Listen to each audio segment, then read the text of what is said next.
E agora é hora de papo sério. Entrou em vigor a nova lei da guarda compartilhada. Então, divorciados com acordos de guarda dos filhos já firmados e outros em processo de litígio estão ansiosos para saber o seguinte: como fica agora?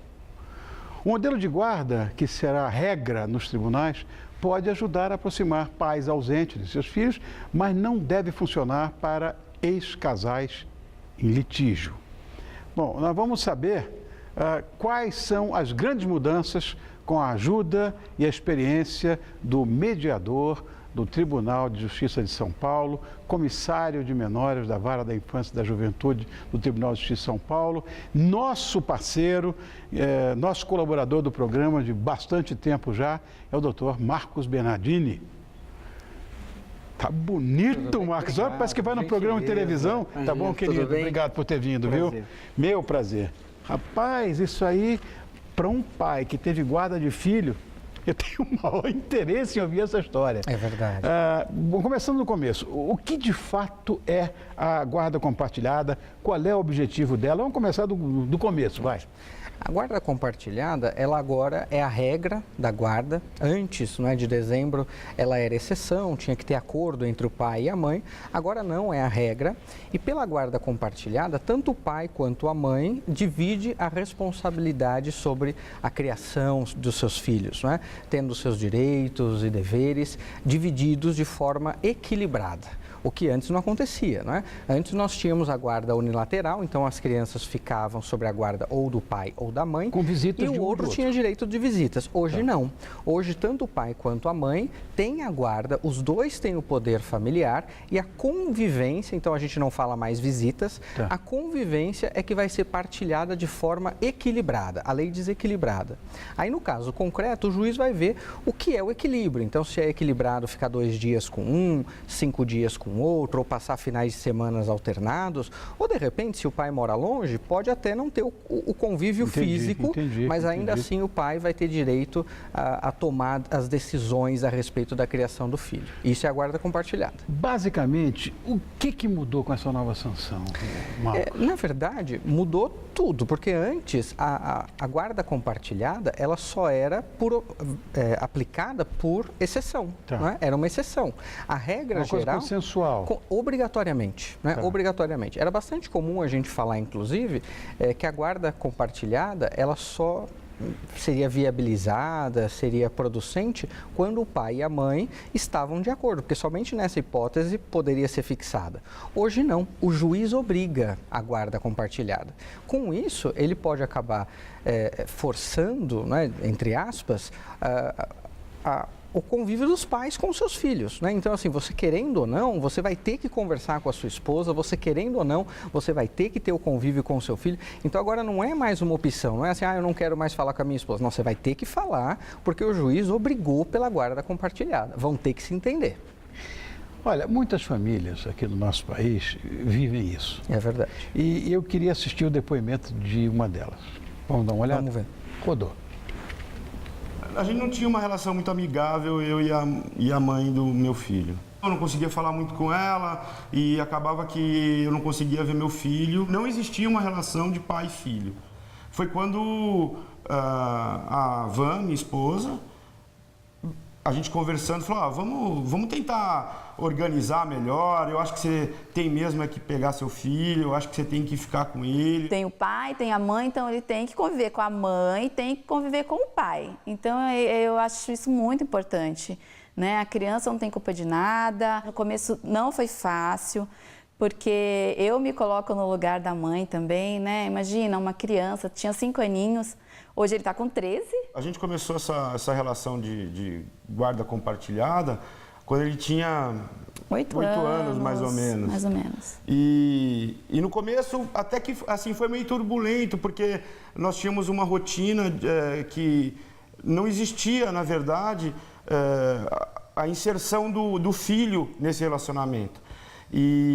Então, foi uma adaptação para nós também, porque tivemos que adequar horário, com os horários dele, escola. A mãe dele tinha muito medo que ele fosse perder o contato com ela, querer vir morar comigo definitivamente. E então ela também ficava com o pé atrás. E que foi quando a Van também chegou para ela e falou: olha, ninguém tem intenção nenhuma de que ele venha morar aqui ou que vá morar aí. O que a gente quer é o melhor para ele. Ele faz uma arte. A gente não é muito de dar bronca. Então a gente costuma dar um castigo, assim, ó, você não vai jogar videogame, você vai ficar sem o telefone.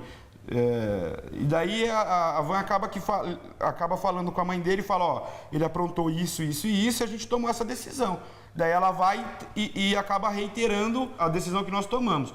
E vice-versa, não é isso, Ângela? Isso mesmo. Se acontece alguma coisa na casa da mãe e ela toma uma atitude com ele, então essa atitude, ela continua, ela não parou porque ele veio aqui para casa, né? A gente tem que ter a conversa sim, tem coisas que tá marcado, tem médico, tem dentista, tem a escola, reuniões, então tem que estar tudo em conjunto, tem que estar conversando sempre, eu estou sempre conversando com ela, o nosso convívio é super tranquilo. Na minha opinião, é a melhor coisa que pode acontecer em relação a um filho, um pai e uma mãe, que são separados, divorciados.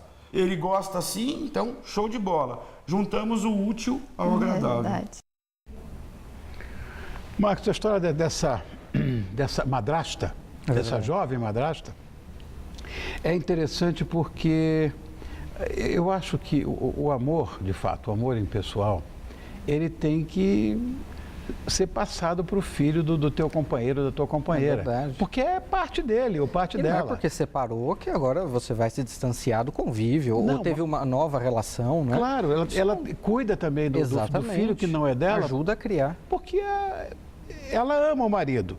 O filho é uma extensão dele. E o filho vai sempre ser filho, não é? Exatamente. Ou seja, essa situação não vai se alterar nunca, não é? Não vai se alterar nunca. Agora, quando é que, na verdade, essa guarda compartilhada é determinada? Que é o juiz que determina? É o juiz que determina. Bom, ela pode ser determinada por consenso, né? Então as partes ainda têm a oportunidade, o pai e a mãe... Ainda tem a coisa consensual ainda tem, tá? não é? Agora, o que mudou, que é interessante, é que antes, quando não havia o consenso, o juiz ele fixava a guarda unilateral, ou com o pai ou com a mãe. Agora não. Não havendo consenso, ou seja, ainda que os pais estejam brigando pela guarda, o juiz, então, ele entende que tanto o pai quanto a mãe têm a guarda dos filhos. E aí, ele vai fixar como vai ser feita a convivência. Agora, o que é interessante, que as pessoas confundem muito, que a guarda compartilhada, ela não é alternada, não é? Então, na guarda compartilhada, não quer dizer que o filho vai ficar um dia na casa do pai, outro dia na casa da mãe, e assim sucessivamente. Não é desse jeito, não é? O juiz, ele vai fixar a residência da criança para que ela tenha, então, aonde morar, e o que vai ser decidido é como vai ser feita a convivência de forma equilibrada com aquele pai que não tem a custódia da criança. Então, vamos supor, se o meu filho mora comigo, a mãe tem a guarda, mas a custódia é minha, ou seja, ele mora comigo na minha casa, não é? E a mãe tem o direito de convivência, que pode ser estabelecido durante a semana. Então, olha, a mãe de terça e quinta retira o filho da escola, janta com a criança, ou leva no inglês, final de semana alternado vai ficar com ele, mas ainda assim não é a guarda alternada, que é considerada prejudicial, né? Alguns pais que estabelecem a guarda alternada, a criança vira um mochileiro, né? Então, um dia na casa de um, outro dia na casa do outro, e o filho acaba não criando raízes, o que é muito prejudicial. Claro. Né? Então, a guarda compartilhada, eu tenho sido muito questionado, porque os pais vêm falando assim, mas então vai ficar um dia na minha casa, outro dia na casa da mãe? Não, não é isso. O filho, ele se estabelece na casa de um dos pais e a convivência, então, é que vai ser de forma equilibrada estabelecida, que pode ser finais de semana, 2 horas durante 2 dias, ou seja, o juiz, no caso concreto, vai ver como vai ser feito isso. Marcos, normalmente, numa separação, o pau come. É verdade. Os caras brigam, o casal se desentende. E no caso de casais que brigam demais, A guarda compartilhada ainda pode ser julgada? E deve, né? Hoje, como é a regra, o juiz ele vai forçar a guarda compartilhada, ele vai fixar então a residência da criança, vai dar as regras de convivência do pai que não tem a custódia física do filho, e aquele pai que tem a custódia física não deve inviabilizar. Então vamos supor, se de repente a custódia física fica com a mãe e o pai tem a convivência, se ela começar a inviabilizar, começar a tumultuar, impedir que a convivência se realize, o juiz pode dar algumas punições para ela, diminuindo inclusive a convivência dela ou podendo até trocar a custódia. Então, se você está dificultando o seu ex-marido ver o filho, então a custódia agora vai para o pai. Então, obriga, né, o pai e a mãe a entrar num acordo. Então, hoje em dia, não tem como mais pegar e falar assim, não quero mais falar com ele, eu não quero mais contato. Vai ter que ter contato, porque o filho precisa da responsabilidade tanto do pai quanto da mãe, precisa que as decisões sejam tomadas em conjunto e isso não tem como mudar. A criança pode escolher com quem ela quer ficar? Não pode. Não pode. É muito comum... Há uma idade em que pode, né? Então, é muito comum as pessoas acreditarem que a partir dos 12 anos, quando a gente começa a encarar a criança como sendo adolescente, que ela teria, então, a possibilidade de dizer com quem ela quer ficar. Isso não é uma verdade. Ah, não? O juiz, não é. O juiz ele não vai ouvir a criança, ela não tem, para nós, né, ela não tem discernimento suficiente para dizer com quem ela quer ficar. Então, a opinião da criança não tem grande relevância, salvo se ela diz que ela quer ficar com um porque o outro maltrata, tal, aí tudo bem, né? Mas é feito um estudo psicológico e de um assistente social na criança, né, no ambiente, e aí a opinião dela não é levada em consideração, apenas é levada em consideração se o pai ou a mãe tem condições de desenvolver a criação, mas a opinião dela não. Nós consideramos que a criança, mesmo adolescente, não tem discernimento para escolher, né? A opinião para nós pouco importa. Pensão, essas coisas, nada disso mudou não, né? Então, a pensão a gente ainda está querendo discutir. Nós tivemos uma decisão agora, recentemente, em que o tribunal, ele tirou a pensão, dizendo que como a guarda era compartilhada e o convívio é compartilhado e equilibrado, então não deveria ter o pagamento de pensão, já que eles dividem a guarda dos filhos. É alimento, né? Em síntese, exatamente. É isso, né? Como Agora, chamam. nesse caso que ocorreu isso, tanto o pai quanto a mãe trabalham, tinham rendas, e aí, por conta dessa situação, o tribunal entendeu que não deveria haver o pagamento da pensão alimentícia. Mas já era jurisprudência formada, é isso aí não? Uma decisão só. Porque como essa lei é de dezembro, então nós ainda não temos muitas decisões como referência, né? Então, até hoje nós temos uma decisão, mas foi levado em consideração que o pai trabalhava, a mãe trabalhava, o convívio era equilibrado e separado. Então, o tribunal entendeu que não deveria haver o pagamento de um para o outro, já que quando estava a criança com um, ele bancava a criança, e quando estava com o outro, ele bancava, e ambos tinham condições disso. Agora, quando um não trabalha, com certeza aquele que tem maior possibilidade vai ter que arcar.